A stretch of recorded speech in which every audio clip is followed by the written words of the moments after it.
retour à l'essentiel de l'actualité, les 18h passées de 15 minutes. Merci de votre fidélité. Ensemble, on fait le point sur cette journée. Nous sommes le vendredi 12 octobre.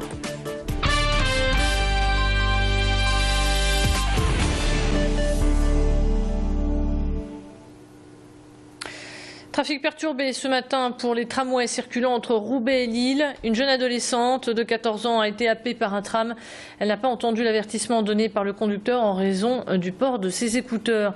La jeune fille touchée à la cheville a été médicalisée sur place puis transférée au centre hospitalier Victor Provost.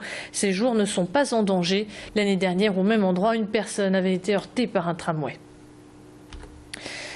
Voici à présent une affaire plutôt insolite. Mercredi midi, un braquage assez étonnant a eu lieu dans un supermarché à Croix. Un homme d'une quarantaine d'années a menacé la caissière pour s'emparer du coffre-fort. Fatiguée et lasse d'attendre à la caisse, une cliente a décidé d'agir et de le ramener à la raison. Et contre toute attente, cela a fonctionné. Le braqueur a baissé son arme, qui était une copie d'arme de poing, et s'est mis à pleurer. Touché par cette dame, l'homme qui était aussi alcoolisé l'a suivi sur le parking pour continuer cette conversation. La police n'a eu aucun mal à l'arrêter. L'homme inconnu des services de l'ordre risque tout de même 20 ans de prison pour cette tentative de hold-up. Quelle est la place de la femme dans le sport? Pour tenter de répondre à cette question, un débat a été lancé hier au sein de la Maison des associations à Lille. Autour de la table étaient présents politiques mais aussi sportifs. Chacun a pu témoigner ou intervenir sur le sujet. La place de la femme dans le sport équivaut à d'autres secteurs comme l'emploi ou la politique, des domaines exclusivement réservés aux hommes. Adélaïde Bollard était à cette réunion. Je vous propose d'écouter le témoignage de l'entraîneuse d'une équipe féminine de rugby. J'ai déjà peut-être ressenti qu'une erreur d'une femme, elle peut être plus interprétée que oh, c'est parce que c'est une femme, et la même erreur d'un entraîneur homme ne sera pas forcément tout de suite stigmatisée comme ça, quoi. C'est vrai qu'après les matchs ou après les cycles d'apprentissage, je sens toujours, après c'est peut-être une façon à moi de l'interpréter, mais je sens toujours certains hommes qui viennent me donner des leçons. Bon, je ne sais pas s'ils auraient le même discours avec un entraîneur homme.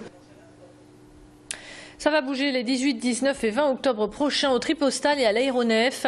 Le festival fantastique et ses nuits électriques va mettre le feu. Pendant 3 jours, chaque soir, de 21h à 4h du matin, une trentaine d'artistes vont se succéder sur scène pour offrir au public une expérience musicale inoubliable. Plus de précisions au micro d'Adélaïde Bollard. Le projet est né en fait de l'aventure de Véron Productions, de Talent Boutique et de l'Aéronef qui ont collaboré pour l'anniversaire du label Headbanger.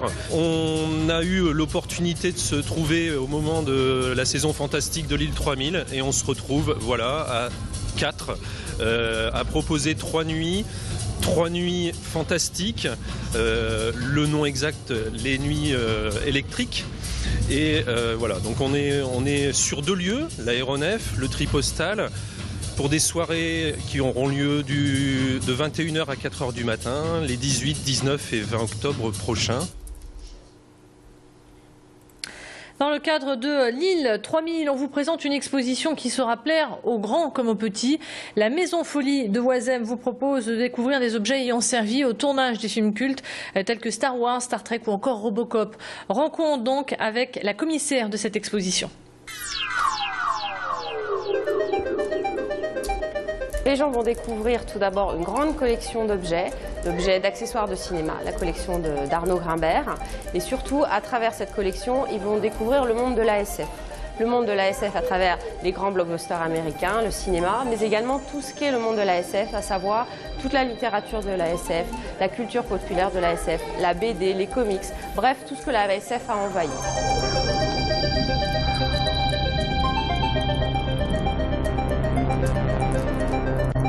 Grâce à la collection d'Arnaud Grimbert, qui est essentiellement une collection axée sur des grands films américains et donc les grands blockbusters, on va pouvoir avoir, comme on a derrière moi, l'extraterrestre d'E.T., on va voir aussi la planète des singes, on a aussi des robots de iRobot, on a des objets de Star Wars, de Star Trek, donc vraiment un panel de toutes les grandes sagas américaines.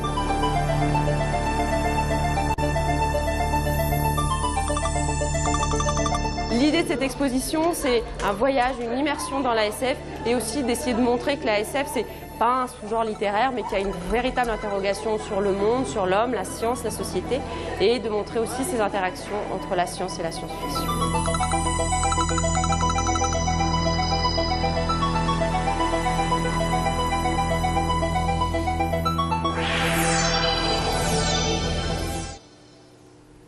Culture toujours avec l'univers de Marc Chagall, l'un des peintres majeurs du XXe siècle. Son univers s'installe au musée de la Piscine à Roubaix, à découvrir pas moins de 200 œuvres empruntées à des collections privées et publiques. L'exposition s'intitule L'épaisseur des rêves, que ce soit des peintures, costumes ou des sculptures. Le musée cherche ainsi à mettre en lumière la question du volume chez cet artiste.